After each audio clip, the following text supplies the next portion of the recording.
Meu nome é Débora, tenho 32 anos e em 2019 minha fé foi destruída e reconstruída na mesma noite.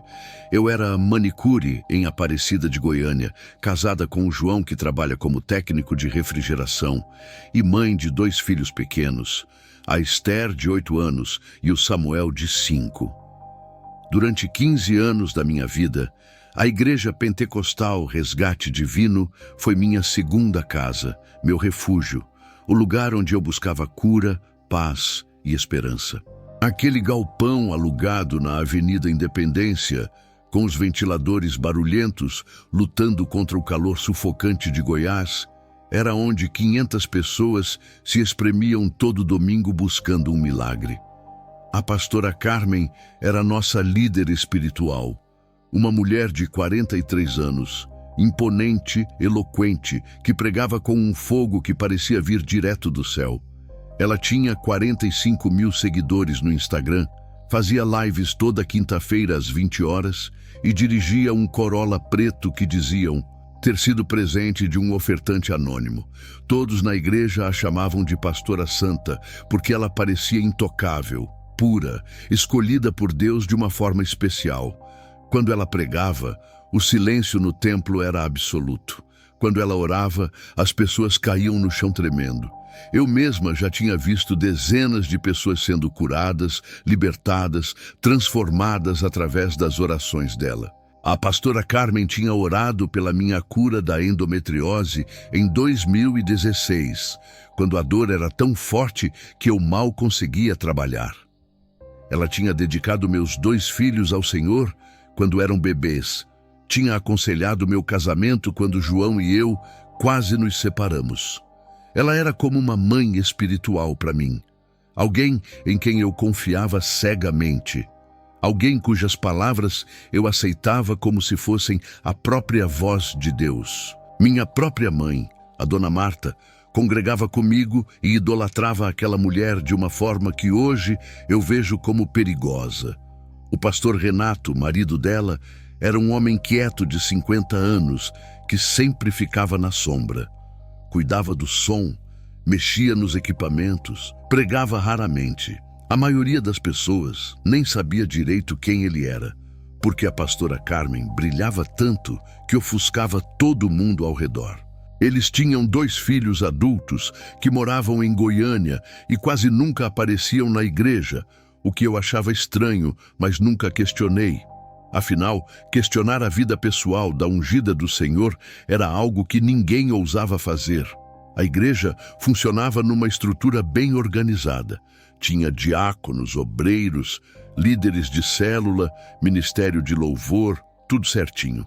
O diácono Marcos era o braço direito da pastora, um homem de 38 anos, casado com a Renata, pai de 3 filhas adolescentes e dono de uma loja de materiais de construção.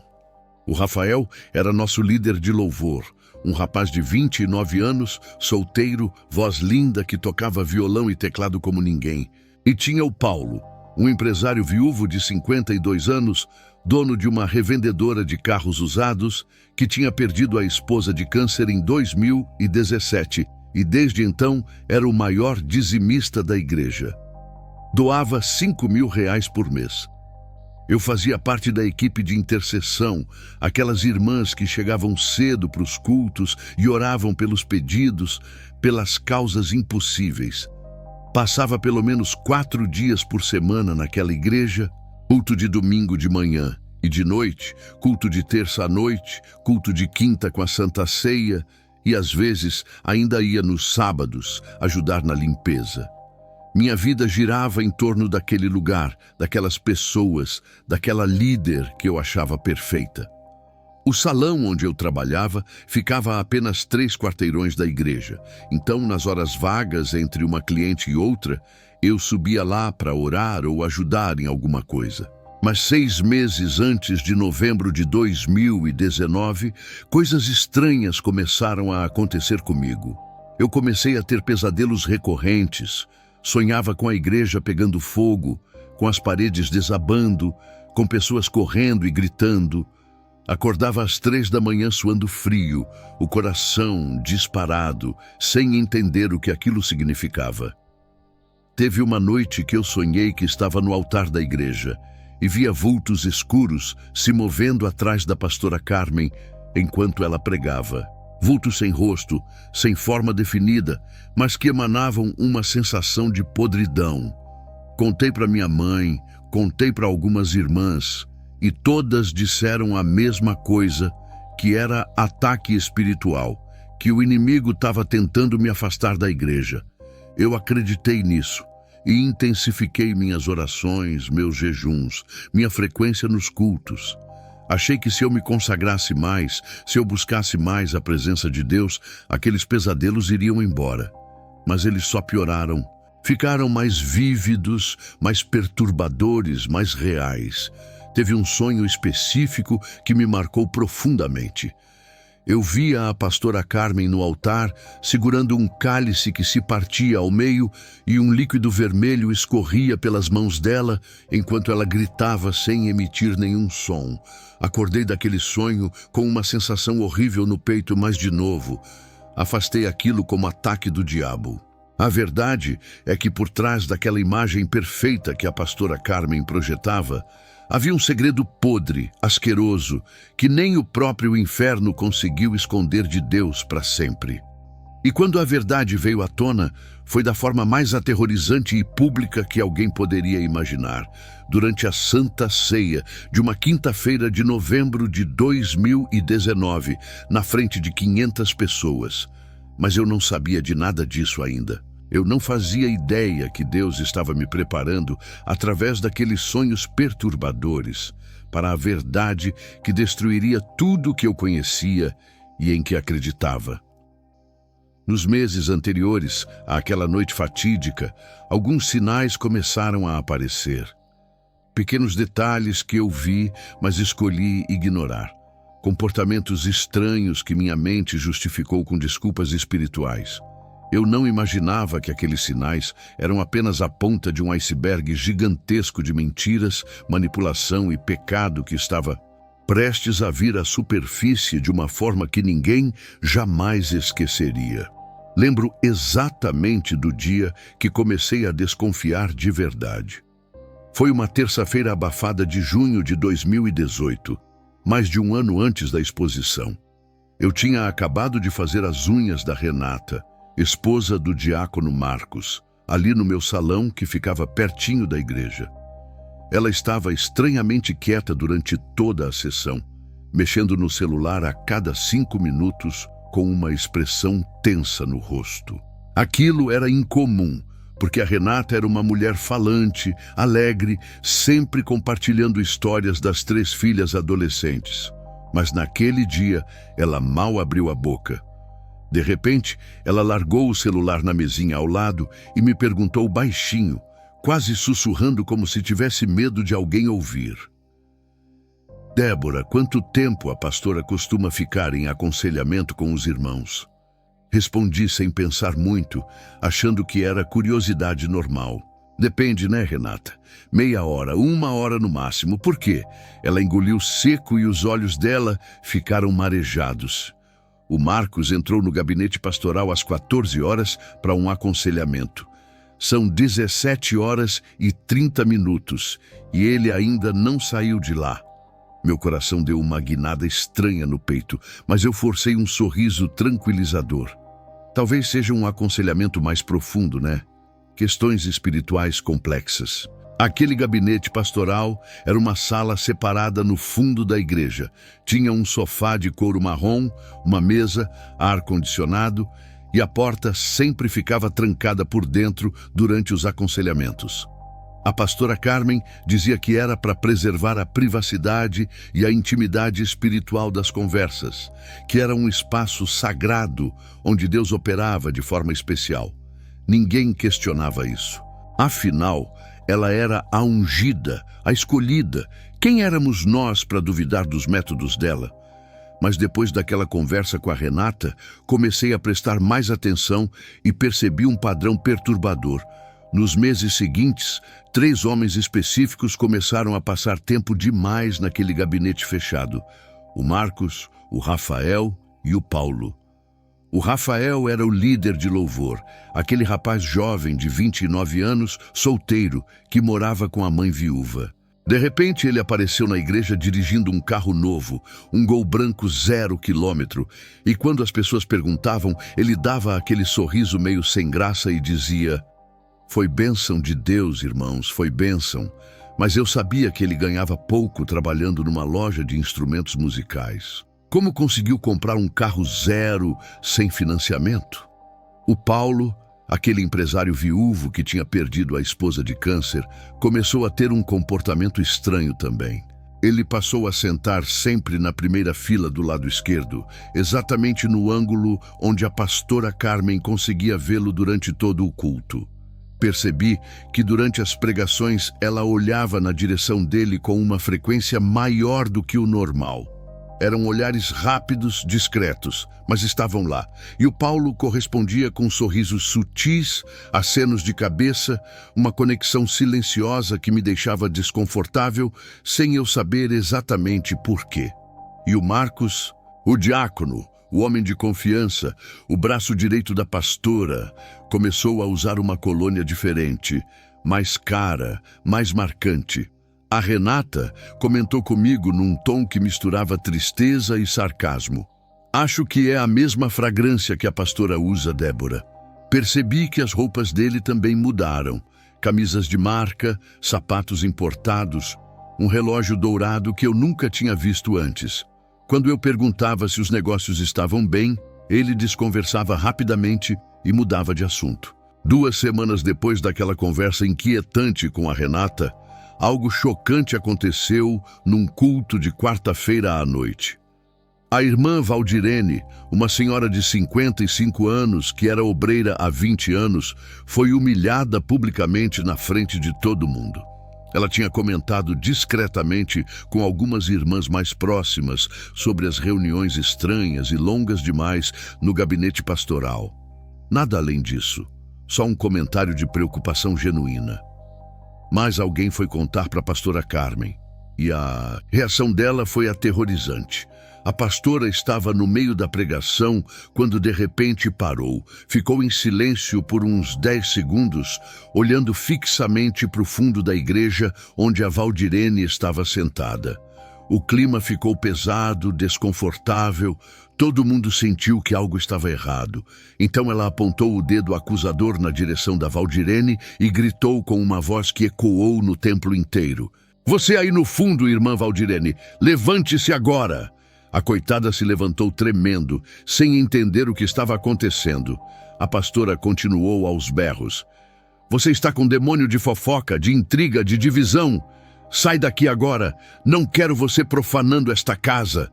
Não toqueis nos meus ungidos, não faleis mal dos escolhidos de Deus." A Valdirene saiu correndo da igreja chorando desesperada, humilhada, destruída. Cerca de 300 pessoas estavam presentes naquela noite e ninguém, absolutamente ninguém, teve coragem de ir atrás dela para consolar, para perguntar o que tinha acontecido. Todos nós ficamos paralisados de medo, achando que questionar a ungida era o mesmo que questionar o próprio Deus e atrair maldição sobre nossas vidas. A Valdirene nunca mais voltou naquela igreja. Simplesmente desapareceu da nossa convivência e ninguém teve a decência de procurá-la. Eu vi tudo isso acontecendo. Vi as portas trancadas por horas, vi os olhares suspeitos, vi o Corolla preto, que todo mundo sabia que tinha sido presente do Paulo para a pastora, mas ninguém ousava comentar abertamente. Vi mensagens sendo apagadas rapidamente quando alguém se aproximava. Vi conversas sendo interrompidas de forma abrupta. Vi sorrisos cúmplices que não deveriam existir entre uma líder espiritual casada e homens da congregação. Mas sabe o que eu fiz com tudo que vi? Absolutamente nada. Porque eu tinha um medo paralisante de perder minha cobertura espiritual, de minhas orações não serem mais respondidas, de Deus me castigar por levantar a mão contra a ungida dele. Hoje eu sei que aquele medo não vinha de Deus, vinha do controle psicológico e espiritual que ela exercia sobre todos nós como uma manipuladora experiente. Mas naquela época, eu estava cega, surda e muda para a verdade que estava escancarada na minha frente, esperando apenas o momento certo de explodir de uma forma que ninguém jamais imaginaria. Era quinta-feira, 14 de novembro de 2019, o dia que mudou tudo para sempre.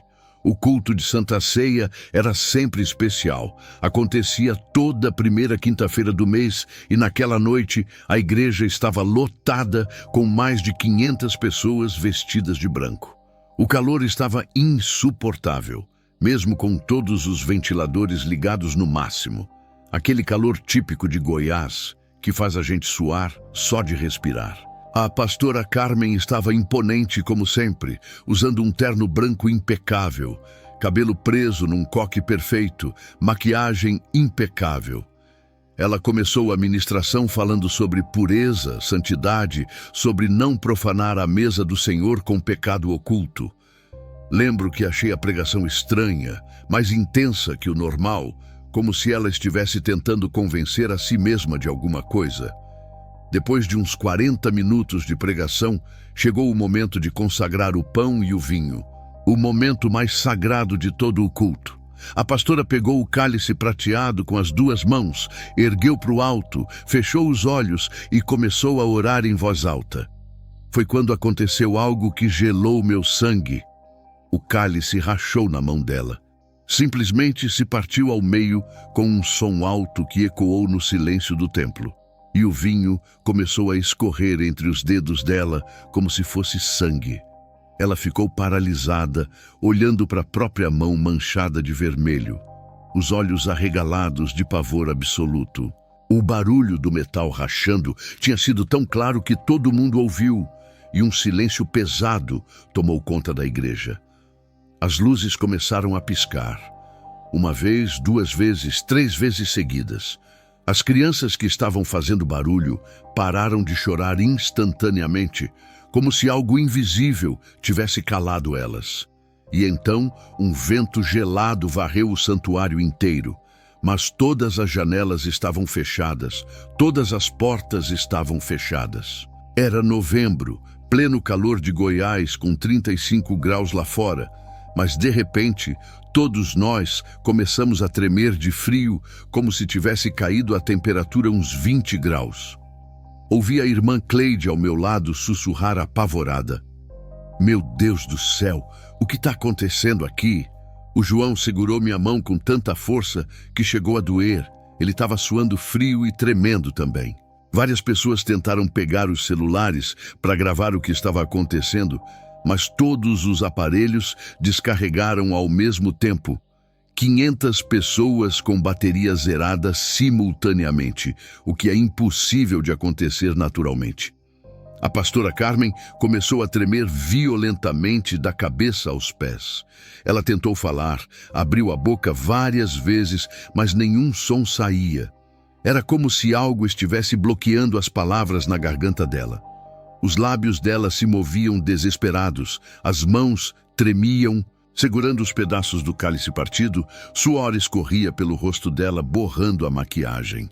Ela caiu de joelhos no altar com um baque surdo, largou os pedaços de metal no chão, segurou o peito como se não conseguisse respirar direito.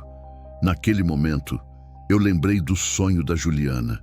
A filha mais velha do Marcos tinha me contado 2 semanas antes que sonhou com um cálice se quebrando durante a Santa Ceia e sangue derramando no altar.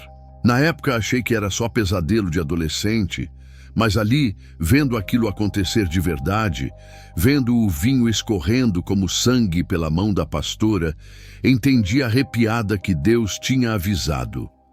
Aquilo não era coincidência, não era acaso.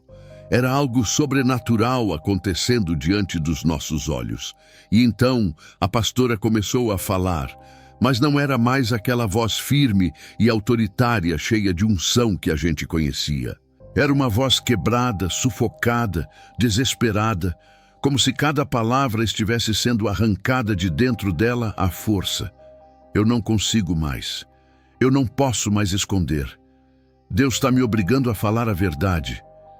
Ela chorava compulsivamente, babava, o rímel escorria pelo rosto, completamente destruída. Todo mundo ficou petrificado sem entender o que estava acontecendo. Mas sabíamos que algo grande, algo terrível, estava prestes a ser revelado. O pastor Renato, que estava sentado na primeira fila, como sempre, se levantou assustado e tentou subir no altar para acudir a esposa. Mas quando ele deu o primeiro passo, ela ergueu a mão tremendo e gritou: "Não se aproxima de mim, Renato. Não tenta me impedir. Deus está exigindo que eu confesse tudo agora na frente de todo mundo." Ele congelou no lugar, branco como papel, porque naquele momento ele entendeu que o segredo que ele talvez soubesse ou suspeitasse estava prestes a se tornar público da pior forma possível. As palavras começaram a jorrar da boca dela, como uma represa que se rompeu de uma vez. "Marcos!" Ela gritou o nome dele, olhando diretamente para onde ele estava sentado na quinta fileira.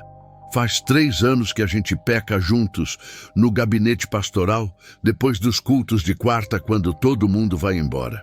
Eu dizia que era aconselhamento espiritual, mas era fornicação, era adultério, era profanação desta casa santa."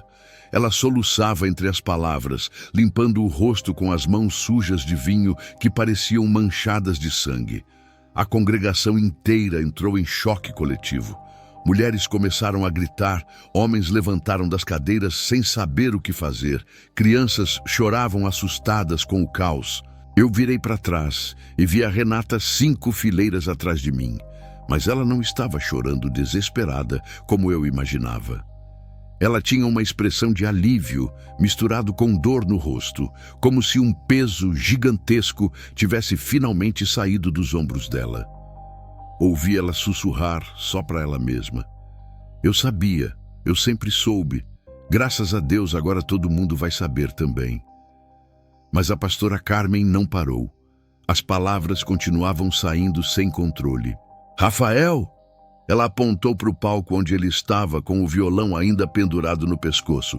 "Você tem só 29 anos, é jovem demais, e eu te seduzi. Usei minha autoridade espiritual para te manipular, te fiz acreditar que era a vontade de Deus, que você era um ungido especial como Davi. Mas eu sou uma víbora, uma manipuladora. Perdão, Deus, perdão." O Rafael simplesmente soltou o violão que caiu no chão do palco, fazendo um barulho estrondoso que assustou todo mundo. Ele desabou de joelhos ali mesmo e começou a chorar feito criança perdida, cobrindo o rosto com as mãos. Ouvi ele gritar entre soluços: "Eu achei que ela me amava de verdade. Eu achei que era de Deus. Eu fui um idiota completo." A mãe dele, Dona Sebastiana, estava na terceira fileira e desmaiou na hora. Simplesmente apagou e caiu da cadeira. E então veio o nome que surpreendeu muita gente: Paulo. A voz dela estava rouca de tanto gritar e chorar. Sua esposa tinha acabado de morrer de câncer. Você estava tão vulnerável, tão sozinho, tão quebrado de dor. E eu me aproveitei do seu luto como uma predadora. Você me deu dinheiro, me deu carro, me deu presentes caros e eu te dei mentiras em troca. Eu sou um monstro, um demônio disfarçado de serva de Deus. O Paulo estava sentado na terceira fila e quando ouviu seu nome, ele ficou branco que nem papel. Ele tentou se levantar cambaleando, deu 2 passos para o corredor e desmaiou. Caiu no chão, batendo a cabeça com um som surdo que fez todo mundo perto dele gritar. Mas ninguém se moveu para ajudar porque todos estavam paralisados, em choque absoluto, sem conseguir processar o que estavam ouvindo e vendo.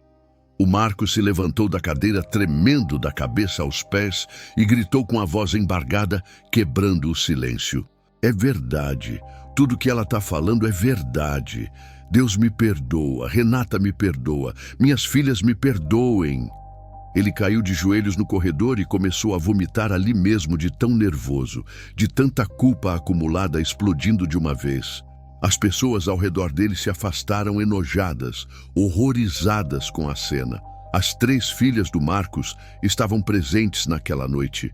A Juliana, de 19 anos, a Camila, de 17, e a Gabriela, de 15. A Juliana se levantou da cadeira quase em transe e começou a gritar apontando para o céu. Eu orei. Eu pedi para Deus expor esse pecado que estava destruindo minha família. Deus me ouviu. Ele me ouviu de verdade. Ela caiu no chão, tendo uma crise nervosa violenta, o corpo convulsionando, gritando e chorando ao mesmo tempo. O Paulo acordou do desmaio alguns segundos depois, desorientado e confuso. Quando percebeu o que estava acontecendo ao redor dele, quando viu a pastora confessando tudo no altar, ele rolou para o lado e ficou de joelhos olhando para o teto. Começou a gritar como se estivesse falando diretamente com Deus. Perdão, Senhor, perdão. Eu pequei, eu traí a memória da minha esposa morta, eu profanei o luto dela com esse pecado imundo. E então veio a confissão mais chocante de todas, a que fez até quem ainda tinha algum resquício de compaixão pela pastora perder completamente. Ela levantou a cabeça, o rosto destruído de tanto chorar, rímel escorrido, e revelou entre soluços. E tem mais. Tem uma coisa pior ainda que vocês precisam saber. Eu engravidei do Marcos em abril de 2018 e eu matei a criança. Disse na igreja que ia fazer cirurgia de mioma, mas foi um aborto em Goiânia. Assassinei meu próprio filho para esconder meu pecado, para manter minha imagem de santa. Um silêncio sepulcral tomou conta do templo. Até os ventiladores pareciam ter parado de funcionar. Até o ar parecia ter sumido. Foi o momento mais pesado, mais sufocante, mais aterrorizante que já vivi em toda a minha vida inteira. O que aconteceu depois foi um pandemônio completo, um caos que eu nunca tinha visto em lugar nenhum. Algumas pessoas correram para fora da igreja como se o lugar tivesse pegando fogo, tropeçando umas nas outras, gritando desesperadas. Outras caíram de joelhos no chão onde estavam, orando em línguas, clamando por misericórdia divina, pedindo proteção espiritual. Um grupo de uns 10 irmãos mais exaltados cercou a pastora Carmen, que ainda estava prostrada no altar. Alguns tentavam expulsar demônios dela aos berros, outros simplesmente xingavam ela chamando de Jezabel, de falsa profeta, de bruxa. O pastor Renato foi carregado desacordado por 2 diáconos para a pequena enfermaria que tinha nos fundos da igreja. Quando ele acordou uns 10 minutos depois, não conseguia falar, só ficava olhando para o vazio tremendo, em choque profundo, como se o cérebro dele tivesse desligado para se proteger da realidade. Chamaram uma ambulância para ele, porque acharam que estava tendo um infarto, mas era só o trauma psicológico de ver a vida dele implodir publicamente daquela forma. A Renata pegou as 3 filhas pela mão, a Juliana ainda soluçando descontroladamente, a Camila em choque mudo e a Gabriela chorando baixinho. Ela começou a sair da igreja com a cabeça erguida, firme, determinada. Mas quando passou exatamente do lado do Marcos, que ainda estava de joelhos vomitando e chorando, ela parou. Olhou para ele com uma mistura de dor, nojo e libertação no olhar e cuspiu na cara dele. Na frente de todo mundo, sem dizer uma palavra, depois virou as costas e saiu levando as filhas. Eu fiquei ali sentada, paralisada, segurando a mão do João com tanta força que minhas unhas cravaram na pele dele. Não conseguia me mover, não conseguia processar tudo o que tinha acabado de ver e ouvir. Minha mãe, a dona Marta, estava do meu outro lado chorando compulsivamente, repetindo sem parar. Como pode? Como pode? Eu acreditei nela, eu dei dinheiro para ela, eu defendi ela de todo mundo. Ela entrou numa crise tão forte que tivemos que levá-la para o hospital naquela mesma noite. No domingo seguinte, apenas 3 dias depois daquela quinta-feira terrível, só 80 pessoas apareceram na igreja. O lugar que lotava 500 pessoas toda semana estava praticamente vazio, com fileiras e fileiras de cadeiras vazias que pareciam gritar a ausência de quem tinha fugido. Não teve culto normal. Foi só uma reunião tensa, pesada, onde todo mundo queria respostas, mas ninguém sabia o que falar ou fazer. Rapidamente se formaram dois grupos rivais dentro do que sobrou da congregação. O primeiro grupo, liderado por alguns obreiros antigos, acreditava que tinha sido uma manifestação divina real, um julgamento sobrenatural de Deus. Eles queriam purificar a igreja, expulsar todos os líderes caídos, recomeçar do zero com nova liderança. Diziam que Deus tinha usado aquela exposição para salvar o povo dele de lobos devoradores. O segundo grupo, menor, mas muito barulhento, acreditava que tinha sido armação ou surto psicótico. Alguns diziam que alguém tinha colocado droga na Santa Ceia, outros que a pastora tinha tido um colapso nervoso. Tinha até quem falasse que rivais evangélicos tinham feito macumba para destruir a igreja. Eles defendiam que era tudo mentira, exagero, ataque espiritual do inimigo tentando derrubar uma serva de Deus. Na quarta-feira seguinte, marcaram uma reunião geral para decidir o futuro da igreja e virou uma briga feia. As pessoas se acusavam dos dois lados, gritavam umas com as outras. Chegou ao ponto de cadeiras serem atiradas de um lado para o outro. Alguém chamou a polícia porque a confusão saiu do controle. E quando as viaturas chegaram com sirene ligada, o dono do galpão, que era católico e já estava incomodado com o escândalo, tomou uma decisão. Ele cancelou o contrato de aluguel na mesma semana, dizendo: "Não quero mais esse tipo de problema no meu imóvel. Vocês têm 30 dias para desocupar." Aparecida de Goiânia é cidade pequena onde todo mundo conhece todo mundo e as notícias voam. Em 48 horas, a cidade inteira sabia do escândalo nos mínimos detalhes. Versões distorcidas, aumentadas, cheias de fofoca. O bar do seu Toninho na esquina da igreja virou point de fofoca. Ouviu falar da pastora santa, que na verdade era a pastora do pecado. Era a frase mais repetida. Eu não aguentava mais sair na rua porque todo mundo me olhava com aquela cara de pena misturada com curiosidade mórbida. No salão onde eu trabalhava, a situação ficou insuportável. Minhas clientes só queriam falar daquilo. Pediam detalhes sórdidos com um brilho doentio nos olhos. Teve uma que perguntou se eu nunca tinha desconfiado de nada, como se eu fosse cúmplice ou burra demais para perceber. Outra insinuou que talvez tivesse mais gente envolvida além dos 3 homens. Eu explodi, joguei o alicate no chão e gritei que não sabia de nada, que tinha sido enganada como todo mundo. Minha chefe me deu 1 semana de licença forçada para eu me acalmar, porque estava afastando clientela com o meu comportamento. Em 3 semanas, a Igreja Pentecostal Resgate Divino simplesmente deixou de existir. Sem templo, sem liderança, sem membros, sem nada, como se nunca tivesse existido.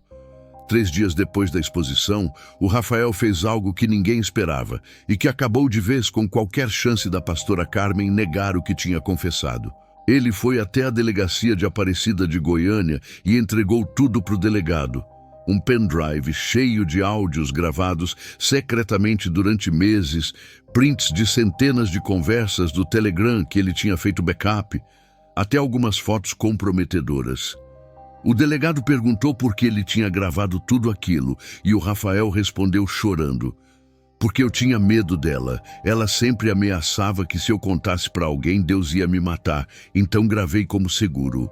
As mensagens eram explícitas e perturbadoras de uma forma que mostrava o nível de manipulação espiritual que ela usava. Eles tinham criado um código secreto usando versículos bíblicos. Cantares 2,4 significava "Quero te ver hoje no gabinete". Levítico 15 significava "Não posso porque estou menstruada". Salmo 23 significava "Meu marido não está em casa, então vem aqui". Era uma profanação completa da palavra de Deus, usada para esconder pecado e adultério. Mas a pior parte das mensagens era como a pastora Carmen justificava tudo com teologia completamente distorcida e doentia. Num áudio, ela dizia com aquela voz mansa e convincente: "Vocês são meus Davi escolhidos por Deus. Eu sou como Batseba. Deus nos separou para uma aliança espiritual superior, que as pessoas carnais não conseguem entender. Nossos cônjuges são apenas contratos terrenos. O que temos é celestial e eterno. Ela manipulava os 3 homens, fazendo eles acreditarem que trair as esposas e pecar com ela era, na verdade, vontade de Deus. Foi o pastor Renato quem revelou algo ainda mais sombrio depois que tudo desmoronou. Ele contou para alguns obreiros próximos que em 2015, 4 anos antes da exposição, a igreja estava vazia, quebrada, quase fechando as portas. Uma noite a Carmen se trancou sozinha no templo por horas e ele ficou do lado de fora ouvindo ela falar sozinha, achando que era oração intensa. Mas ela não estava orando. Estava fazendo uma barganha espiritual perigosa. O Renato conseguiu ouvir algumas frases através da porta. Deus, eu preciso de poder, preciso de influência, de multidões, de dinheiro, de autoridade sobre as pessoas. Preciso que elas me adorem, me sigam cegamente, façam tudo o que eu mandar. Eu faço o que for preciso, pago o preço que for necessário, só me dá esse poder. Ele contou que a partir daquela noite tudo mudou de forma sobrenatural. A igreja explodiu em crescimento, dinheiro começou a entrar em quantidade, pessoas vinham de outras cidades só para ouvir ela pregar. Mas a Carmen também mudou completamente depois daquela noite. Ficou mais fria, mais calculista, mais manipuladora, mais obcecada por controle absoluto sobre as pessoas.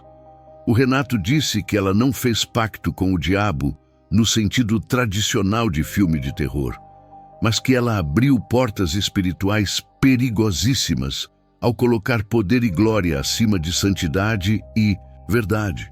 E Deus permitiu que ela tivesse exatamente o que pediu, até o dia que ele disse basta e expôs tudo publicamente. Nos primeiros dias depois da exposição, a pastora Carmen ainda tentou se defender desesperadamente através das redes sociais. Ela gravou um vídeo choroso e postou no Instagram, onde tinha 45 mil seguidores. Irmãos amados, eu tive um surto psicótico grave, causado por ataque espiritual massivo de demônios. Aquelas palavras horríveis não eram minhas, foi manifestação demoníaca usando minha voz para destruir meu ministério. Satanás está tentando me derrubar porque eu incomodo o inferno. Mas quando o Rafael soltou os áudios publicamente na internet, acabou qualquer possibilidade de negação ou desculpa. Num dos áudios mais perturbadores, a voz dela dizia clara como água: se meu marido descobrir, eu perco tudo que construí. Mas Deus me revelou em sonho que isso que temos é secreto, é sagrado, é a aliança de Davi que o povo carnal não entende. O vídeo dela foi inundado de comentários cheios de ódio, xingamentos pesados, até ameaças de morte de pessoas revoltadas. Em 24 horas, ela perdeu 40 mil seguidores e apagou todas as redes sociais, desaparecendo completamente. A igreja era independente, mas tinha ligação informal com uma rede de igrejas pentecostais de Goiás, liderada pelo apóstolo Jeremias. Quando o escândalo estourou e chegou até em portais de notícias gospel nacionais, o apóstolo veio pessoalmente até Aparecida, de Goiânia. Ele reuniu o que sobrou da liderança e deu a sentença final. Carmen não tem mais cobertura espiritual, ela está excomungada oficialmente. Nenhuma igreja da nossa rede pode recebê-la como membro ou líder. Ela precisa de restauração profunda, mas isso não é mais responsabilidade nossa. Agora é entre ela e Deus. Foi a sentença de morte ministerial dela. Ela estava oficialmente marcada no meio evangélico de Goiás inteiro e provavelmente do Brasil. A família do Marcos foi literalmente destruída em pedaços. A Renata pediu divórcio na mesma semana. As 3 filhas se recusaram a falar com o pai. A loja de materiais de construção dele faliu em 2 meses porque ninguém queria comprar de adúltero de igreja. Ele perdeu a casa, o carro, todas as economias, tudo. O Rafael foi expulso de casa pela própria mãe que gritou: eu criei um monstro, sai da minha frente.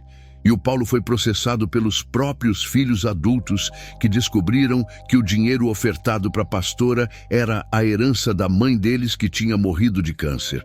2 semanas depois da exposição, eu acordei às 3 da manhã com paralisia do sono pela primeira vez na vida. Meu corpo estava completamente travado. Eu não conseguia me mexer nem um dedo. Não conseguia gritar ou pedir ajuda. Via uma figura sombria e escura, sem rosto definido, parada no pé da minha cama me observando. Não era a pastora Carmen, mas eu sentia a mesma opressão sufocante que sentia quando ela colocava as mãos pesadas na minha cabeça para orar. Aquele peso esmagador que eu achava que era unção, mas agora percebia que era outra coisa. Quando finalmente consegui me mover depois do que pareceram horas, mas foram só alguns minutos, eu estava encharcada de suor frio da cabeça aos pés. O coração batia tão forte que parecia que ia explodir no peito. Eu tremia descontrolada sem conseguir parar. Isso aconteceu 4 noites seguidas, sempre no mesmo horário, sempre com a mesma sensação de terror absoluto. Comecei a ter pavor de dormir. Ficava acordada até o corpo desmaiar de cansaço, porque não queria passar por aquilo de novo. Meu casamento quase acabou nessa época por causa do meu estado psicológico destruído. O João nunca foi muito religioso. Ele ia na igreja só para me acompanhar, mas não era fervoroso nem fanático. Quando tudo aconteceu, ele explodiu uma noite. Débora, eu avisei. Eu sempre achei aquela mulher estranha, manipuladora, falsa, mas você não me ouvia. Você acreditava mais nela do que em mim, seu próprio marido. Defendia ela quando eu questionava, me chamava de carnal, de frio espiritualmente. Eu fiquei furiosa com ele e gritei de volta. Você acha que eu sou culpada? Você acha que eu sabia e fingia que não via? Eu fui enganada, manipulada, usada como todo mundo. Mas no fundo, lá bem no fundo, eu sentia uma vergonha corrosiva me consumindo por dentro. Vergonha de ter sido tão cega, de ter defendido aquela mulher contra pessoas que tentaram me alertar, como a irmã Valdirene. Vergonha de ter colocado ela num pedestal tão alto que nem Deus alcançava. Passei 3 meses dormindo no sofá da sala porque não conseguia dividir a cama com o João sem brigar. Ele cuidava da Esther e do Samuel sozinho, porque eu não tinha forças nem para fazer comida, nem para escovar os dentes, nem para tomar banho direito. Entrei numa depressão profunda e perigosa. Ficava deitada o dia inteiro, olhando para o teto, sem vontade de viver, sem ver sentido em nada. A Esther, de 8 anos, me perguntou com aqueles olhinhos inocentes: "Mamãe, você não vai mais na igreja?" E eu respondi algo terrível que me arrependo até hoje. "Não existe Deus, filha. Foi tudo mentira." No salão onde eu trabalhava, virei motivo de fofoca e entretenimento mórbido das clientes. Elas vinham fazer as unhas, mas o que realmente queriam era me interrogar sobre detalhes picantes do escândalo. Uma cliente insistiu num tom de falsa preocupação: "Mas, Débora, você deve ter visto alguma coisa suspeita, né? Impossível não perceber nada em 15 anos. Você tem certeza que não tinha mais gente envolvida além dos 3? Como se eu fosse obrigada a saber de tudo, como se fosse minha culpa não ter denunciado antes."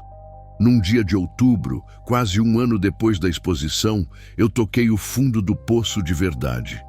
O João tinha levado as crianças para casa da mãe dele para me dar um tempo sozinha. Peguei minha Bíblia antiga, aquela que eu tinha há 15 anos, toda anotada, sublinhada, cheia de marcações coloridas nas margens.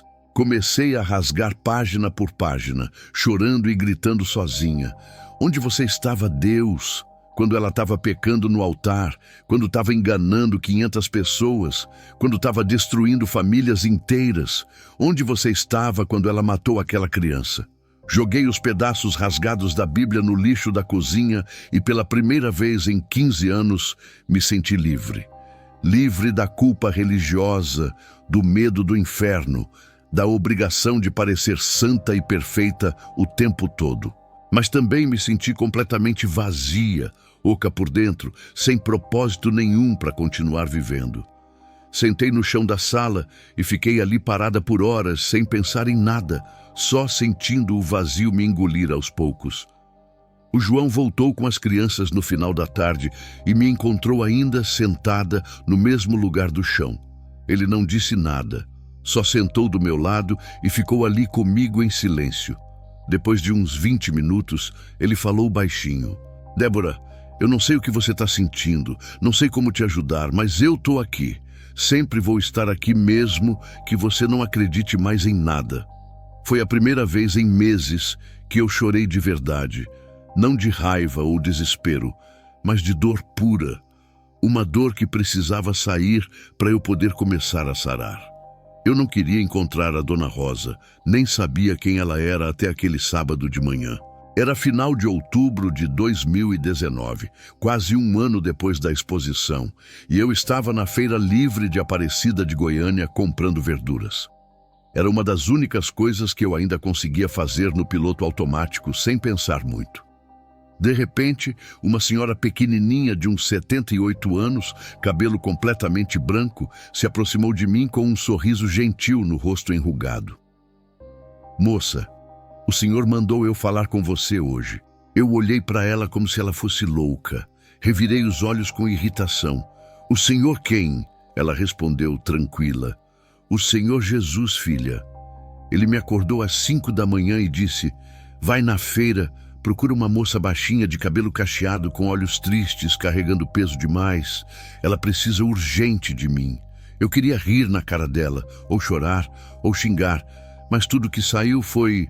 A senhora está enganada, eu não preciso de Jesus. Eu preciso é que ele me deixe em paz de uma vez. A Dona Rosa não se abalou nem um pouquinho com minha rispidez. Ela segurou minha mão que estava tremendo, sem eu perceber, e falou com uma suavidade que eu não sentia há meses. Filha, você foi machucada profundamente por gente que usou o nome de Deus para fazer maldade. Mas Deus não é aquelas pessoas. Ele nunca foi. Vem na minha casa tomar um café comigo. Eu recusei na hora. Eu não vou não, senhora. Não quero mais saber de crente, de igreja, de oração, de nada disso. Acabou para mim. Ela sorriu de um jeito tão genuíno, tão sem interesse oculto, tão diferente do sorriso calculado e falso da pastora Carmen. Eu não vou te arrastar para a igreja, não vou te obrigar a orar nem a ler Bíblia. Só vou te dar café quentinho e pão de queijo caseiro. Se você quiser conversar, a gente conversa. Se não quiser, tudo bem. Mas acho que você precisa de um abraço de verdade. Não sei explicar por quê, mas alguma coisa dentro de mim cedeu e eu aceitei ir. A casa da Dona Rosa era simples de um jeito bonito. Sem luxo, sem ostentação, sem nada chamativo ou exagerado. Tinha um quadrinho singelo de Jesus na parede da sala, uma Bíblia surrada em cima da mesinha de centro e só. Ela me serviu o café coado na hora com pão de queijo quentinho e ficou em silêncio respeitoso. Não fez perguntas invasivas, não tentou pregar, não citou versículo nenhum. Só ficou ali tomando café comigo, presente, mas sem pressionar. Foram 20 minutos constrangedores de silêncio quase total, até que eu não aguentei mais e quebrei. A senhora conhece a história da pastora Carmen? Ela respondeu calma. Conheço sim, filha. A cidade toda conhece. Eu continuei. E a senhora acha que foi Deus mesmo que expôs ela daquele jeito na frente de todo mundo? A Dona Rosa me olhou fundo nos olhos de um jeito que parecia enxergar minha alma. Filha, Deus não precisa de efeitos especiais de Hollywood. Ele não precisa de trovão ou voz do céu. Mas ele usa a consciência, usa a verdade que não consegue mais ser sufocada. Aquela mulher estava sendo corroída por dentro há anos. Deus só permitiu que o podre finalmente transbordasse para fora, onde todos pudessem ver. Comecei a chorar sem conseguir parar. Mas por que ele demorou tanto? Por que deixou tanta gente ser enganada, manipulada, ferida durante anos? Ela segurou minhas mãos com carinho.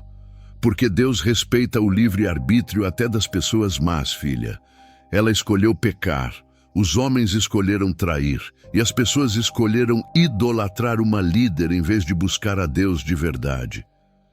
Mas chegou a hora que Deus disse agora basta. E Ele usou aquela exposição terrível justamente para salvar você e muitos outros de continuarem cegos. Voltei na casa da Dona Rosa no sábado seguinte, e no outro ainda. Ela nunca me forçou a orar, nunca me arrastou para a igreja dela, nunca citou versículo com tom de cobrança. Só conversava, me ouvia sem julgar, compartilhava sua própria história de dor e restauração. Foi na quinta visita que algo profundo aconteceu. Ela me perguntou suavemente: "Posso lavar seus pés?" Eu fiquei confusa. "O quê?" Ela explicou. "Jesus lavou os pés dos discípulos dele. Eu quero lavar os seus. Você está carregando muita sujeira espiritual que não é sua." Ela encheu uma bacia simples com água morna, colocou no chão da sala, ajoelhou com dificuldade por causa da idade e literalmente lavou meus pés. Enquanto lavava com cuidado e delicadeza, ela orava baixinho em línguas, mas de um jeito diferente. Não era performance, não era show, era intimidade real com Deus. Eu desabei completamente. Chorei 2 horas seguidas naquela casa humilde. Chorei tudo que tinha segurado durante meses. A traição, a vergonha sufocante, a raiva que me consumia, o medo paralisante, a desilusão profunda, tudo. E pela primeira vez em 8 meses de trevas completas, sentados naquela sala simples, com meus pés molhados numa bacia, eu senti paz de verdade. Não era euforia religiosa falsa, não era emoção manipulada por música ou pregação. Era paz genuína, profunda, que vinha de um lugar que eu tinha esquecido que existia dentro de mim. A Dona Rosa me abraçou e sussurrou no meu ouvido: "Bem-vinda de volta para casa, filha. Jesus nunca te abandonou nem por um segundo." A restauração não foi rápida nem mágica, como eu via nas pregações da pastora Carmen. Foi um processo dolorido, lento, cheio de altos e baixos, que durou quase 1 ano inteiro. E Dona Rosa me levou para a congregação dela, a Igreja Assembleia de Deus, do bairro Jardim América. Era pequenininha demais comparada com o que eu estava acostumada. Não tinha palco com luzes coloridas, não tinha banda com instrumentos caros, não tinha telão gigante, nada disso.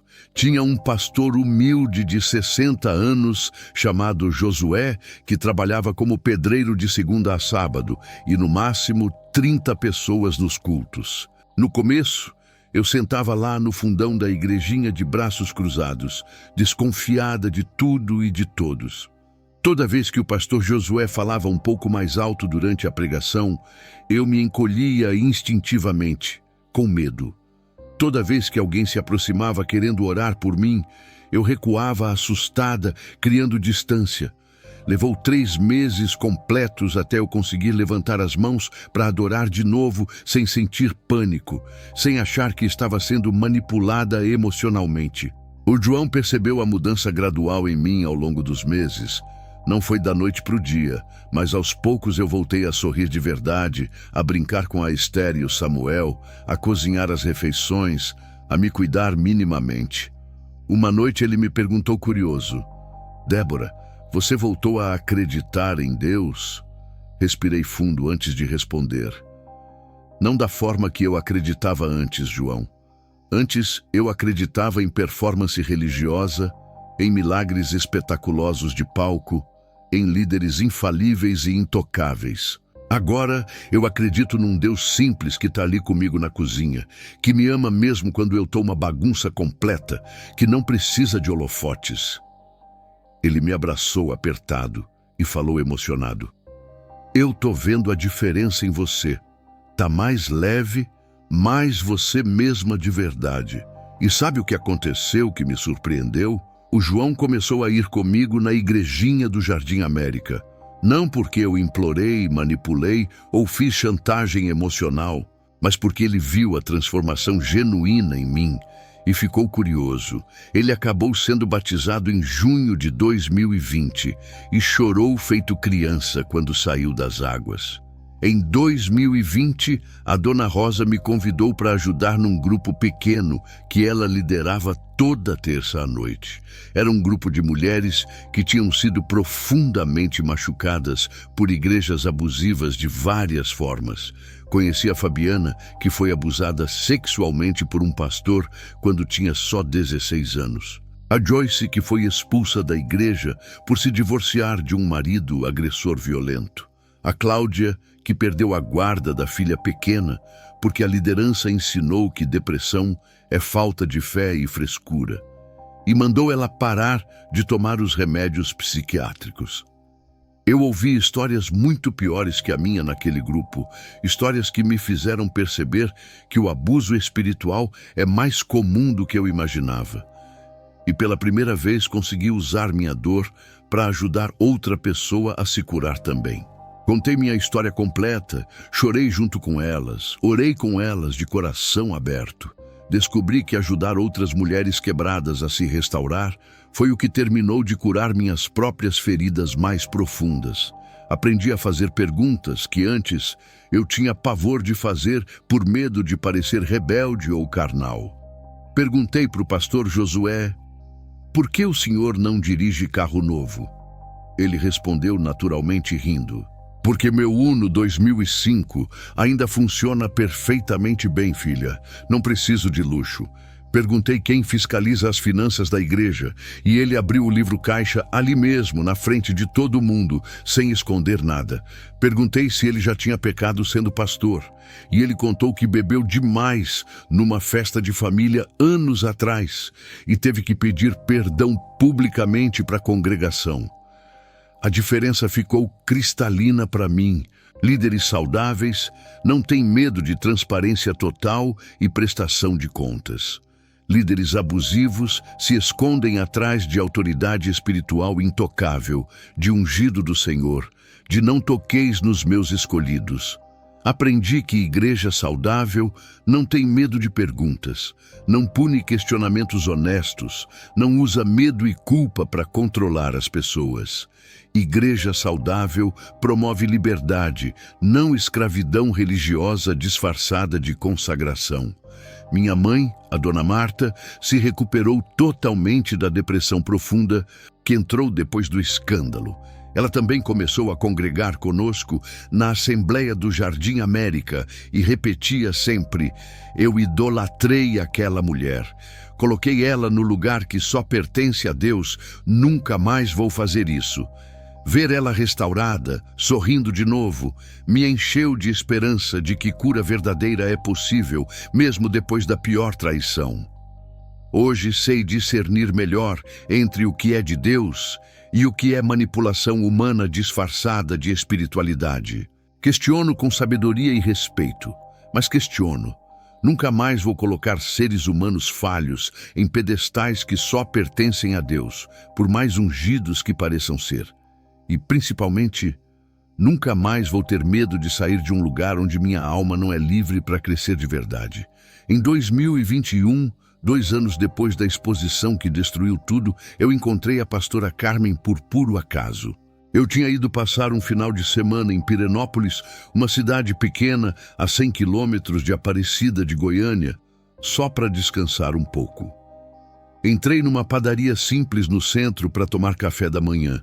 E lá estava ela, de avental manchado de farinha, cabelo simples, preso com grampo, sem maquiagem, sem joias, servindo pão na chapa para os clientes. Quando nossos olhos se encontraram, nós duas congelamos completamente. O mundo parou por alguns segundos. Respirei fundo e fui até ela com o coração disparado. "Oi, Carmen." Não conseguia mais chamá-la de pastora. Aquele título tinha morrido junto com o ministério dela.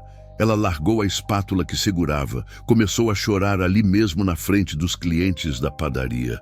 "Débora, eu sinto muito. Eu destruí sua fé, destruí tanta gente, tantas famílias inteiras. Eu sou um monstro." Falei algo que nem eu esperava falar. Você não destruiu minha fé, Carmen. Você destruiu minha religião falsa e foi a melhor coisa que poderia ter acontecido comigo. Conversamos por 2 horas naquele dia, sentadas num canto da padaria, enquanto ela fazia pausas para atender clientes.